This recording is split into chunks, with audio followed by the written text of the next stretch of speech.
बिस्मिल्लाहिर्रहमानिर्रहीम। मेरे अज़ीज़ तलबा और तालबात, अस्सलाम वालेकुम। मैं आपकी उर्दू की टीचर आपसे मुखातिब हूँ। आज हम करेंगे उर्दू ग्रामर का काम।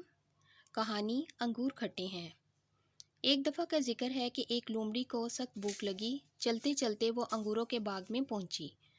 उसने ऊपर की तरफ निगाह उठाई तो इसे अंगूरों की बहुत सी बेलें नज़र आईं। उसका जी ललचाया कि अंगूरों का एक गुच्छा तोड़कर खाया जाए।